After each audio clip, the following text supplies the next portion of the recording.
Property ఇక్కడ కొనవే నీ డబ్బులు అని అంటే ఏ చేసేదాన్ని కదా.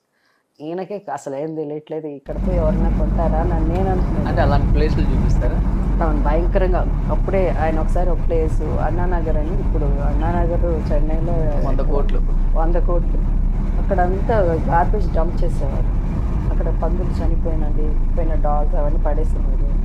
అది క్రాస్ వాసన అంటే వాసన, అసలు మనకి అద్దం తిప్పినా మన బాడీ మీద వాసన. అక్కడ ప్రాపర్టీ ఇక్కడ కొనవే నీ డబ్బులు అని అంటే ఏ చేసేదండి. ఈయనకే అసలు ఏం తెలియట్లేదు, ఇక్కడ పోయి ఎవరన్నా కొంటారా అని నేను అనుకున్నాను. అంటే అలాంటి ప్లేస్లు చూపిస్తారా? అవును, భయంకరంగా. అప్పుడే ఆయన ఒకసారి ఒక ప్లేసు అన్నానగర్ అని, ఇప్పుడు అన్నానగర్ చెన్నైలో 100 కోట్లు. 100 కోట్లు. అక్కడంతా గార్బేజ్ డంప్ చేసేవారు. అక్కడ పందులు చనిపోయినది, పోయిన డాగ్స్ అవన్నీ పడేసేవారు.